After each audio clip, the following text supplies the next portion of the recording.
ನಮಸ್ಕಾರ ರಿವ್ಯೂ ಚಾನಲ್ಗೆ ಸ್ವಾಗತ. ನಾನು ಸೌಖ್ಯ. ಲಕ್ಷ್ಮೀ ಹೆಬ್ಬಾಳ್ಕರ್ ವರ್ಸಸ್ ಸಿಟಿ ರವಿ ಕೇಸ್ಗೆ ಸಂಬಂಧಪಟ್ಟಂತೆ ಕ್ಷಣಕ್ಕೊಂದು ಬೆಳವಣಿಗೆ ಆಗ್ತಾ ಇದೆ.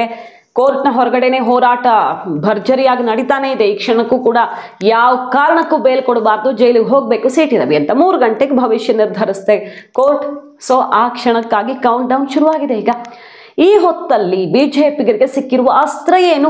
ಪೊಲೀಸರು ಇಲ್ಲೊಂದು ಬ್ಲಂಡರ್ ಮಾಡ್ಕೊಂಡ್ರ. ಈ ಟೆಕ್ನಿಕಲ್ ಪಾಯಿಂಟೇ ಸಿಟಿ ರವಿಗೆ ಈಗ ರಿಲೀಫ್ ಸಿಗೋದಕ್ಕೆ ಅವಕಾಶವಾಗಲಿದೆಯಾ? ಏನ್ ಹಾಗಾದ್ರೆ ಕಾನೂನು ತಜ್ಞರು ಹೇಳ್ತಿರೋದು, ವಕೀಲರುಗಳು ಹೇಳ್ತಾ ಇರೋದು. ಮತ್ತೊಂದ್ ಕಡೆ ಲಕ್ಷ್ಮೀ ಹೆಬ್ಬಾಳ್ಕರ್ರೇ ಅರೆಸ್ಟ್ ಆಗಬೇಕು ಅಂತ ಈಗ ಬಿಜೆಪಿ ಅವರು ಬೇರೆ ಇದೊಂದು ರೀಸನ್ ಇಡ್ತಾ ಇದ್ದಾರೆ. ಏನ್ ಜಟಾಪಟಿ ನಡೀತಾ ಇದೆ ಮಾಹಿತಿ ಮುಂದೆ ಇಡ್ತಾ ಇದೀವಿ. ಮಿಸ್ ಮಾಡದೆ ನಮ್ಮ ಚಾನಲ್ನ ಸಬ್ಸ್ಕ್ರೈಬ್ ಮಾಡಿ, ನಿಮ್ಮ ಅಭಿಪ್ರಾಯ ಕಮೆಂಟ್ ಮಾಡಿ ತಿಳಿಸಿ. ವೀಕ್ಷಕರೇ, ಒಂದು ವಿಡಿಯೋ ಒಂದಲ್ಲ 2-3 ಸಲ ಅದು ಆಡಿಯೋ ಎಲ್ಲ ಸ್ವಲ್ಪ ಬೂಸ್ಟ್ ಮಾಡಿ ಸುಮಾರು ಆಡಿಯೋಗಳೆಲ್ಲ ಬಂದ್ವು, ವಿಡಿಯೋಗಳು ಬಂದ್ವು.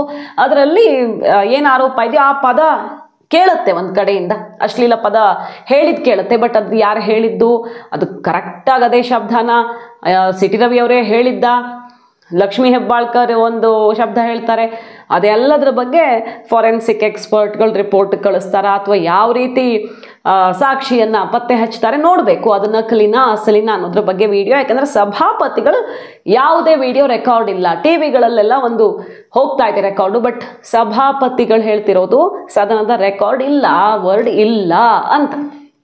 ಹಾಗಾಗಿ ಕೋರ್ಟ್ ಕನ್ಸಿಡರ್ ಮಾಡಬೇಕು ಅಂದ್ರೆ ಅದು ಸದನದ ಅಧಿಕೃತ ರೆಕಾರ್ಡನ್ನು ಮಾತ್ರ. ಆ ಸಾಕ್ಷಿ ಸಿಗ್ತಾ ಇಲ್ಲ ಕೋರ್ಟ್ಗೆ, ಮೊದಲನೇದಾಗಿ. ಎರಡನೆಯದಾಗಿ ಏನು, ಪೊಲೀಸರು ಮಾಡ್ಕೊಂಡಿರೋ ಬ್ಲಂಡರ್. ಸೆಷನ್ ನಡೀತಾ ಇರುವಾಗ ಯಾರು ಜಡ್ಜ್ ಆಗಿರ್ತಾರೆ? ಸಭಾಪತಿಗಳೇ ಜಡ್ಜ್ ಆಗಿರುತ್ತಾರೆ. ಕಾನೂನು ಹೋರಾಟ ಮಾಡಿದಾಗ್ಲೂ ಈ ನಿಯಮ ಅನ್ವಯ ಆಗತ್ತೆ ಕೋರ್ಟಲ್ಲಿ ಅಂತ ಈ ವಕೀಲರುಗಳು ಹೇಳ್ತಿರೋದು. ಸಭಾಪತಿಗಳೇ ಎಲ್ಲ ನಿರ್ಧರಿಸ್ಬೇಕಾ? ಏನು ಮಾಡಬಹುದಿತ್ತು ಕಾಂಗ್ರೆಸ್ನವರು ಅಂತ ಕೇಳಿದ್ರೆ, ಸಭಾಪತಿಗಳಿಗೆ ಕಂಪ್ಲೇಂಟ್ ಕೊಟ್ಟು ಅವ್ರ ಮೂಲಕ ದೂರು ಕೊಡಿಸೋದಕ್ಕೆ ಅವಕಾಶ ಇತ್ತು, ಅಥವಾ ಅವರಿಂದ ಅನುಮತಿಯನ್ನ ಪಡಿಬೇಕಿತ್ತು. ಅದೆರಡೂ ಆಗಿಲ್ಲ. ಪೊಲೀಸರು ನುಗ್ಗುತ್ತಾರೆ ಅಲ್ಲಿಗೆ. ಪೊಲೀಸರೇನು ಸದನದ ಒಳಗಡೆ ನುಗ್ಗಿಲ್ಲ ಅಂತ ಹೇಳ್ತಿದ್ದಾರೆ, ಕಟ್ಟೆ ಮೇಲೆ ಹೊರಗಡೆ ಎಲ್ಲೋ ಮೆಟ್ಲ ಮೇಲೆ ಕೂತಿದ್ರು ಕರ್ಕೊಂಡು ಬಂದ್ವಿ ಅಂತ. ಆದರೆ ಅಧಿವೇಶನ ಚಾಲ್ತಿಯಲ್ಲಿದ್ದ ಸಮಯದಲ್ಲಿ ಸದನದ ಒಳಗೆ ನಡೆದ ಘಟನೆಯ ಬಗ್ಗೆ ಪೊಲೀಸರು ಡೈರೆಕ್ಟ್ ಎಂಟ್ರಿ ಆಗೋದಕ್ಕೆ ಕಾನೂನಲ್ಲಿ ಅವಕಾಶ ಇಲ್ಲ. ಅಲ್ಲಿರುವಂಥ ನಿಯಮ ನೀತಿ ನಿಯಮನೇ ಬೇರೆ, ಅದು ಬಹಳ ರಕ್ಷಣೆ ಇರುವಂತಹ ಸ್ಥಳ. ಸೆಷನ್ ಒಳಗೆ ಏನಾದರೂ ಅದಕ್ಕೆ ಸಭಾಪತಿಗಳೇ ಜವಾಬ್ದಾರರಾಗಿರ್ತಾರೆ, ಅಂದರೆ ಅವರು ತೀರ್ಮಾನ ತಗೊಳ್ತಾರೆ, ಅವರ ನಿರ್ಧಾರವೇ ಅಂತಿಮ. ಹಾಗಾಗಿ ಈಗ ಸಭಾಪತಿಗಳ ನಿರ್ಧಾರದ ಮೇರೆಗೆ ಕಾಂಗ್ರೆಸ್ನವರು ಆಕ್ಟ್ ಮಾಡಬೇಕಿತ್ತು. ಸಭಾಪತಿಗಳು ಸಂಧಾನ ಮಾಡೋ ರೀತಿಯಲ್ಲಿ ಇದನ್ನು ಬಿಟ್ಟುಬಿಡಿ, ಇಲ್ಲಿಗೆ ರೆಕಾರ್ಡ್ ಅಂತೂ ಇಲ್ಲ, ಇವ್ರದ್ದೊಂದು ವರ್ಷನೂ ನಿಮ್ದೊಂದು ವರ್ಷನೂ ಕೊಲೆಗಡಕ ಅಂತ ಹೇಳಿದ್ರು ಅಂತ ಇವರು, ಅಶ್ಲೀಲ ಪದ ಬಳಸಿದ್ರು ಅಂತ ಈ ಕಡೆ. ಪರಸ್ಪರ ದೂರಿದೆ. ಅಶ್ಲೀಲ ಪದ ಬಳಕೆ ಮಾಡಿದ್ದಕ್ಕೆ 4 MLCಗಳು ಸಾಕ್ಷಿಯಾಗಿ ಬಂದಿದ್ದಾರೆ, ಬಟ್ ರೆಕಾರ್ಡ್ ಇಲ್ಲ. ಹಾಗಾಗಿ ನೋಡಿ, ಇದನ್ನು ಆತ್ಮಾವಲೋಕನ ಮಾಡ್ಕೊಂಡು ತಿದ್ದುಕೊಳ್ಳಿ ಅನ್ನೋ ರೀತಿ ಪಾಠ ಮಾಡ್ತಾರೆ ಸಭಾಪತಿಗಳು. ಇಲ್ಲ ನಾವು ಕಂಪ್ಲೇಂಟ್ ಕೊಡ್ತೀವಿ ಅಂತ ಹೊರಡ್ತಾರೆ. ಅದ್ರ ಬದಲು ಸಭಾಪತಿಗಳ ಮೂಲಕ ಆ್ಯಕ್ಷನ್ಗೆ ಅಥವಾ ಅವರನ್ನ ಪರ್ಮಿಷನ್ ಪಡೆದು ಮುಂದಾಗಿದ್ರೆ ಈ ಕೇಸ್ ಬಹಳ ಸ್ಟ್ರಾಂಗ್ ಆಗಿರ್ತಿತ್ತು. ಸಿಟಿ ರವಿ ಅವ್ರಿಗೆ ದೊಡ್ಡ ಇಕ್ಕಟ್ಟು ಸೃಷ್ಟಿಯಾಗಿರ್ತಿತ್ತು, ನೋಟಿಸ್ ಕೊಟ್ಟು ಆಮೇಲೆ ಮಾಡಿದ್ರೆ. ಬಟ್ ನೋಟಿಸ್ಸೇ ಕೊಡದೆ, ಪೂರ್ವಾಪರ ವಿಚಾರಿಸದೆ ಪೊಲೀಸರು ಆ್ಯಕ್ಷನ್ಗೆ ಮುಂದಾದಾಗ ಕೋರ್ಟ್ಗೆ ಇದೇ ಟೆಕ್ನಿಕಲ್ ಆಗಿ ಒಂದು ದೊಡ್ಡ ಪಾಯಿಂಟ್ ಆಗುತ್ತೆ. ಏನು, ಪೊಲೀಸರು ನಿಯಮದ ಪ್ರಕಾರ ನಡ್ಕೊಂಡಿದ್ದಾರೆ. ಈಗ ಎಷ್ಟೋ ಸಲ ಇಲ್ಲ ಆಗಿದೆಯಾ ಇಲ್ವೋ ಗೊತ್ತಿಲ್ಲ, ಆಗಿದ್ರೆ ಬಹಳ ದೊಡ್ಡ ತಪ್ಪದು, ಖಂಡನೀಯ. ಸಿಟಿ ರವಿ ಅವರು ಆ್ಯಕ್ಷನ್ ಏನು ಆಗುತ್ತೋ ಅದನ್ನು ಅನುಭವಿಸಲೇಬೇಕಾಗತ್ತೆ. ಅಕಸ್ಮಾತ್ ಆಗದೇ ಇದ್ದಿದ್ರೆ ಮಿಸ್ಯೂಸ್ ಮಾಡ್ಕೊಳ್ಳೋದಕ್ಕೆ, ಒಬ್ಬರ ತೇಜೋವಧೆಗೆ ಯೂಸ್ ಆಗಿರುವಂಥ ಚಾನ್ಸಸ್ ಇದ್ರೆ, ಇದು ಸುಪ್ರೀಂ ಕೋರ್ಟ್ ಹೇಳಿರೋದು, ಅಂಥ ಸಂದರ್ಭಗಳು ಇರ್ತಾವಲ್ಲ. ಹಾಗಾಗಿ ನೋಟಿಸ್ ಕೊಟ್ಟು ಅದರ ಬಗ್ಗೆ ತಿಳಿದುಕೊಂಡು ಆಮೇಲೆ ಆಕ್ಷನ್ಗೆ ಮುಂದಾಗಬೇಕಿತ್ತು. ಬಟ್ ಪೊಲೀಸರು ಅದನ್ನು ಮಾಡಿಲ್ಲ. ತಕ್ಷಣ ಹೋಗ್ತಾರೆ, ಕರ್ಕೊಂಡು ಬರ್ತಾರೆ. ಮತ್ತು ಸಭಾಪತಿಗಳೇ ಹೇಳ್ತಿರೋದು ಕೂಡಲೇ ಕರ್ಕೊಂಡು ಹೋದ್ರು ಆಯ್ತು, ಕೂಡಲೇ ಜಡ್ಜ್ ಮುಂದೆ ಕರ್ಕೊಂಡು ಹೋಗ್ಬೇಕಿತ್ತು. ಬಟ್ ಓಪನ್ ಕೋರ್ಟ್ಗೆ ಪ್ರೊಡ್ಯೂಸ್ ಮಾಡೋಕೆ ಹೇಳಿದ್ದಾರೆ. ಹಾಗಾಗಿ ನಾಳೆ ಕರ್ಕೊಂಡು ಹೋಗ್ತಿದ್ದೀವಿ, ಆ ಸ್ಟೇಷನ್ನಿಂದ ಈ ಸ್ಟೇಷನ್ಗೆ ಅಲ್ದಾಡಿಸ್ತಾರೆ, ಮತ್ತು ಅಲ್ಲಿ ಬರೋ ಲಿಮಿಟ್ ಪೊಲೀಸ್ ಸ್ಟೇಷನ್ಗೆ ಕರ್ಕೊಂಡು ಹೋಗಲ್ಲ. ಈ ಥರ ತುಂಬ ಟೆಕ್ನಿಕಲ್ ವಿಚಾರಗಳಿವೆ. ಟೆಕ್ನಿಕಲಿ ಎಡವಟ್ಟು ಮಾಡ್ಕೊಂಡಿದ್ದಾರೆ ಪೊಲೀಸರು ಅನ್ನೋದು ಈಗ ಕೋರ್ಟ್ ಮುಂದೆ ಇಟ್ಟಿರುವಂತಹ ಅಂಶ. ಸೊ ಮೊದಲನೇದಾಗಿ ಪ್ರಮುಖವಾಗಿ ಮಿಸ್ಯೂಸ್ ಆಗೋಕೆ, ಒಬ್ಬರ ತೇಜೋವಧೆಗೆ ಏನಾದರೂ ಪ್ರಯತ್ನ ಆಗಿದೆಯಾ ಅನ್ನೋದನ್ನ ಕನ್ಫರ್ಮ್ ಮಾಡ್ಕೊಳ್ಳದೆ ಪೊಲೀಸರು ಆ್ಯಕ್ಷನ್ ಮುಂದಾಗಿದ್ದಾರೆ ಅಂತ ಈಗ ಆರೋಪ ಕೇಳಿ ಬರ್ತಿರೋದು, ಲಾಯರ್ಗಳೆಲ್ಲ ಹೇಳ್ತಿರೋದು. ಅದೊಂದು ಸಿಟಿ ರವಿ ಅವರಿಗೆ ರಿಲೀಫ್ಗೆ ಕಾರಣ ಆಗಬಹುದು ಅಂತ. ಸೊ ಈ ಟೆಕ್ನಿಕಲಿ ಏನೇನು ತಪ್ಪುಗಳಾಗಿವೆ ಪೊಲೀಸರಿಂದ ಆಗಿದೆ ಅಂತ ಲಾಯರ್ಸ್ ಹೇಳ್ತಿದ್ದಾರೆ ಮತ್ತು ಬಿಜೆಪಿ ಅವರು ಹೇಳ್ತಿದ್ದಾರೆ. ಅದು ಸಿಟಿ ರವಿ ಅವರಿಗೆ ಈಗ ಹೊರಗಡೆ ಬರೋದಕ್ಕೆ, ಬೇಲ್ ಸಿಗೋದಕ್ಕೆ ಅನುಕೂಲ ಮಾಡಿಕೊಡುತ್ತಾ.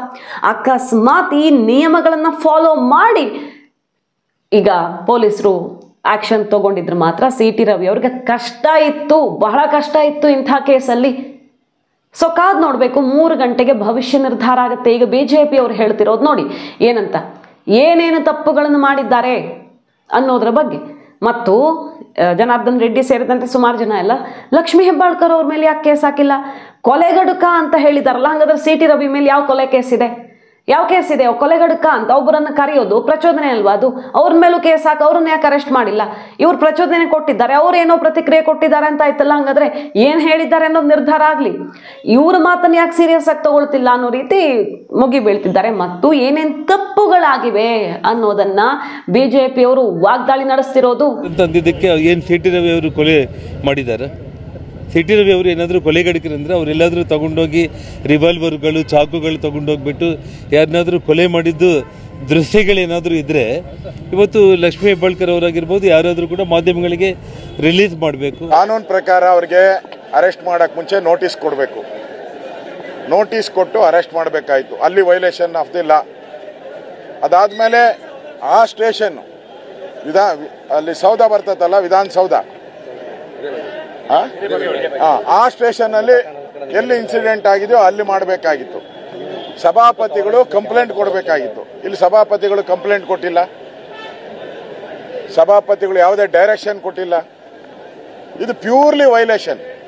ಇದು ಎಲ್ಲ ಪೊಲಿಟಿಕಲ್ ಡ್ರಾಮಾ, ಪೊಲಿಟಿಕಲ್ ಏನೇನು ಮೆಸೇಜ್ ಬರ್ತಾ ಇದೆ ಅದರ ಮೇಲೆ ಅವರನ್ನ ಶಿಫ್ಟ್ ಮಾಡ್ತಾ ಹೋಗಿದ್ದಾರೆ.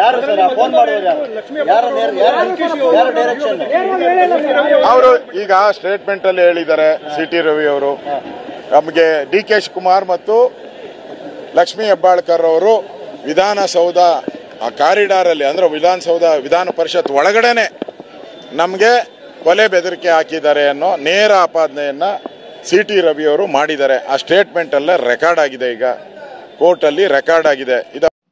ಕಾದು ನೋಡೋಣ ಈ ಕೇಸ್ನಲ್ಲಿ ಯಾವ ರೀತಿ ಬೆಳವಣಿಗೆ ಆಗುತ್ತೆ ಅಂತ. ಕುಮಾರಸ್ವಾಮಿ ಅವರು BJPಗೆ ಸಪೋರ್ಟ್ ಮಾಡ್ತಿದ್ದಾರೆ, ಕಾಂಗ್ರೆಸ್ನ ವಿರುದ್ಧ ಹರಿಹಾಯ್ತಿದ್ದಾರೆ. ಬಟ್ JDSನ ಕೆಲವು ಶಾಸಕರು ಸಿ ಟಿ ರವಿ ಕ್ಷಮೆ ಕೇಳಲಿ, ಮೈತ್ರಿಗೆ ತೊಂದರೆ ಆಗುತ್ತೆ ಅನ್ನುವಂಥ ಅಭಿಪ್ರಾಯವನ್ನ ಹೊರಹಾಕಿದವರು ಇದ್ದಾರೆ. ಕುತೂಹಲಕ್ಕೆ ಕಾರಣ ಆಗಿದೆ. ಸದ್ಯ ಸಿ ಟಿ ರವಿ ಅವರ ರಾಜಕೀಯ ಭವಿಷ್ಯಕ್ಕೂ ಸಂಕಷ್ಟ ಆಗಬಹುದು ಹೆಚ್ಚು ಕಡಿಮೆ ಆದರೆ. ಲೈಂಗಿಕ ದೌರ್ಜನ್ಯ ಕೇಸೆಲ್ಲ ಲೈಂಗಿಕ ಕಿರುಕುಳ ಕೇಸನ್ನು ಹಾಕಿರೋದ್ರಿಂದಾಗಿ 3 ವರ್ಷದ ತನಕನೂ ಇದಕ್ಕೆ ಶಿಕ್ಷೆ ವ್ಯಾಪ್ತಿ ಇರುತ್ತೆ ಸಾಬೀತಾದಲ್ಲಿ. ಸೊ ಸಿ ಟಿ ರವಿ ಅವರ ರಾಜಕೀಯ ಭವಿಷ್ಯವನ್ನು ನಿರ್ಧರಿಸುವಷ್ಟು ದೊಡ್ಡ ಕೇಸ್ ಆಗಬಹುದು ಇದು ಹೆಚ್ಚು ಕಡಿಮೆ ಆದರೆ. ನೋಡಬೇಕು. ಮಾಹಿತಿ ನಿಮ್ಗೆ ಇಷ್ಟ ಆಗಿದ್ರೆ ಮಿಸ್ ಮಾಡದೆ ನಮ್ಮ ಚಾನಲ್ನ ಸಬ್ಸ್ಕ್ರೈಬ್ ಮಾಡಿ, ನಿಮ್ಮ ಅಭಿಪ್ರಾಯ ಕಮೆಂಟ್ ಮಾಡಿ ತಿಳಿಸಿ. Thank you.